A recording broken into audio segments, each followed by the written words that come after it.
Hello, it is Throwback Thursday, September 7th, 2023. Throwing it back 210 years ago today, just past the end of the War of 1812, at the introduction of the symbol of the United States of America known as Uncle Sam.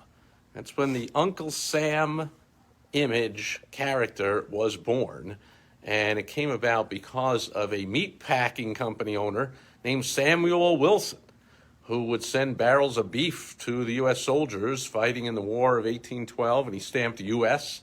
on the side of the barrel, and they just started calling it Uncle Sam. It was Sam's beef, and it was U.S., and they called it Uncle Sam. And about 50 years later, during the Civil War days, Thomas Nash, famous political cartoonist Thomas Nash, drew the first image of Uncle Sam, which is similar to what we see today. He's the one that also came up with the symbols of the two major political parties in the U.S., the donkey and the elephant. He drew the first modern image of Santa Claus, so a lot of stuff from him. And so that was the formation of Uncle Sam. So Uncle Sam, then used extensively on World War I posters, the old pointing the finger, saying Uncle Sam wants you to do whatever. To volunteer for the war, to donate to the war effort, for the wives and the women that weren't going off to fight, to take up jobs at home, to make munitions and uniforms and everything the soldiers needed, and not to mention to do all the other manufacturing because the factory workers were off to fight the war. So Uncle Sam, the image, the representative, the character, the spokesperson for the United States of America. So what does this have to do with business? I get it a lot. I've helped thousands of business owners over the years to put in effective advertising and marketing into their business and bring in tons of money. By the way, if I forget, I will mention it now if you want help with that. I use what I have formed called the WOW strategy to do that. You'll say, wow, look at all the money coming in from this effective advertising and marketing. And to find out about it and get my help and get a video about it, how you can make use of the WOW strategy, just go right there, www.thewowstrategy.com, and I will help you out. Anyway, so I get this all the time from business owners. I don't like to be on camera, or I don't like to bring my personal life into my marketing. I don't like to, put in my newsletter anything about my family or where I went on vacation, or, let people into my personal life. That's my personal life. I don't want to mix with business. They're kind of gun shy. They're shy about being the spokesperson for your business. There's nothing wrong with that. That's fine. There's a solution for that. Many businesses. In fact, if I asked you right now, who's the spokesperson for the U.S. Forest Service, it's not whoever's the Secretary of the Interior or whatever. It's Smokey the Bear. And that's the solution, similar to Uncle Sam, who was a character. So the character lives forever. If you own a business and you're looking to hand it down to your family or sell it someday, you no longer are going to be the head of the company, the CEO. Some CEOs famously love the limelight. Now, of course, it's a polarizing name, but I use the name Donald Trump, who puts his name and his T and his big letter and his last name on buildings and on businesses and on the airplane, and he's all over. It's very clear Donald Trump likes being the spokesperson for Trump, whatever he calls Trump Enterprise, I don't know, whatever the heck he calls it.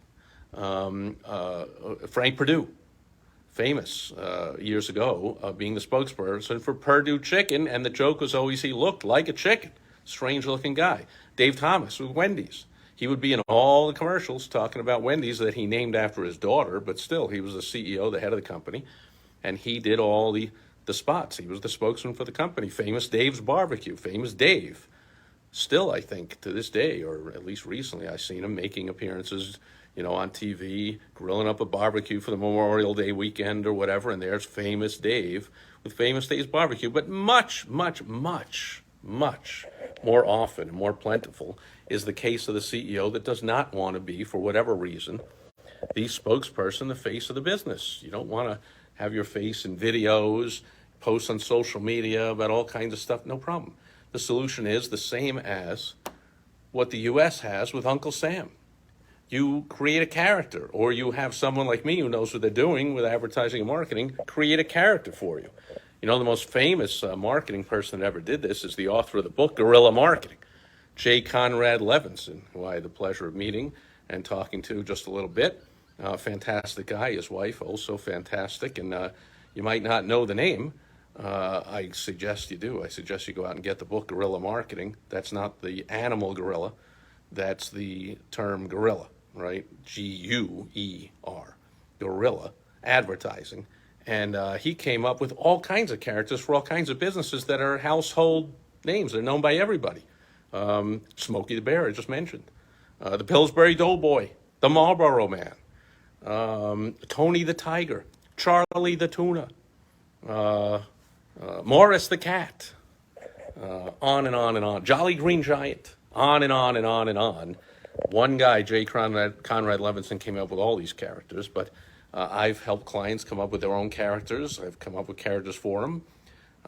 That's what you do. If you don't want to, and sometimes it's more fun and it's easier for the character to be your spokesperson. The character can say anything once. Again, you might be gun shy about saying it, but Tony the Tiger is not shy about saying Frosted Flakes are great. Maybe you don't feel like, hey, Steve, I'm a little gun shy getting out there and say, my product is great. I would never do that. It's not me. That's not my... Great. Create a character to do it. So remember, September 7th, the birth of Uncle Sam for the U.S., and remember that there was a Marlboro Man and a Charlie the Tuna and a Tony the Tiger and a Smokey the Bear and on and on and on. And if you don't want to be a spokesperson for your own company, nothing wrong with that at all. But by all means, don't pass up having a spokesperson for the company just because you don't want to do it or you don't want anyone else in the company personally to do it.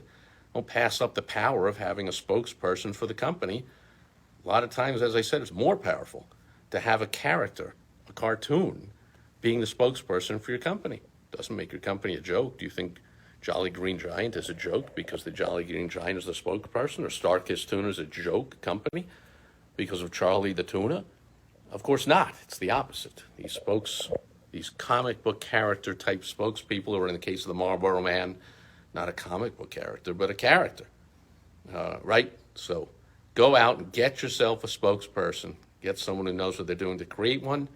Go to www.thewowstrategy.com. I'll help you create one for yourself or create it yourself. But by all means, don't forego having a spokesperson for the company just because you feel gun shy doing it yourself. And that'll do it for Throwback Thursday, September 7th, 2023. Thanks for being here today live or watch on the replay or listening or reading or wherever you're getting this.